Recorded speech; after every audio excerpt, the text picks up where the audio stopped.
Assalomu alaykum. Bahor ham keldi. Bu esa qishdan keyin avtomobilni tekshirib olish uchun ayni payt.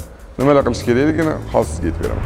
Birinchisi shinalar. Agar hali ham qishki shinalarda yurgan bo'lsangiz, yozgisiga o'tish vaqti keldi. Agar yozgi komplekt allaqachon o'rnatilgan bo'lsa, holati va bosimini tekshiring. Qishdan keyin albatta balansirovka hamda razval схождение qildiring. Chuqurlarga tushganda u ko'pincha buziladi. Ikkinchisi oyna tozalagich cho'tkalari. Sovuvdan keyin rezina elastikligini yo'qotadi. Shu sababli cho'tka oynani yomonroq tozalaydi va iz qoldiradi. Shunaqa bo'lsa, yaxshi almashtiring.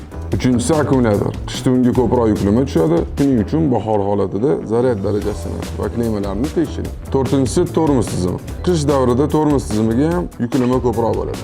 Beshinchisi filtrlar. Dvigatel havo filtrlari ko'pincha chang va qum bilan to'lib qoladi. Salon filtri qishda kir yig'adi. Buning oqibatida konditsioner yomonroq ishlaydi, salonda yoqimsiz hidlar paydo bo'lishni boshlaydi. Uni tekshiring, kerak bo'lsa almashtiring. Yana bir foydali jihat drenaj teshiklar.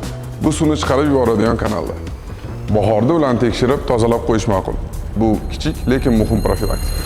Bu qilish kerak bo'lgan asosiy narsalar. To'liq tekshiruvni Kia O'zbekiston servis markazlarida o'tgan ma'qul.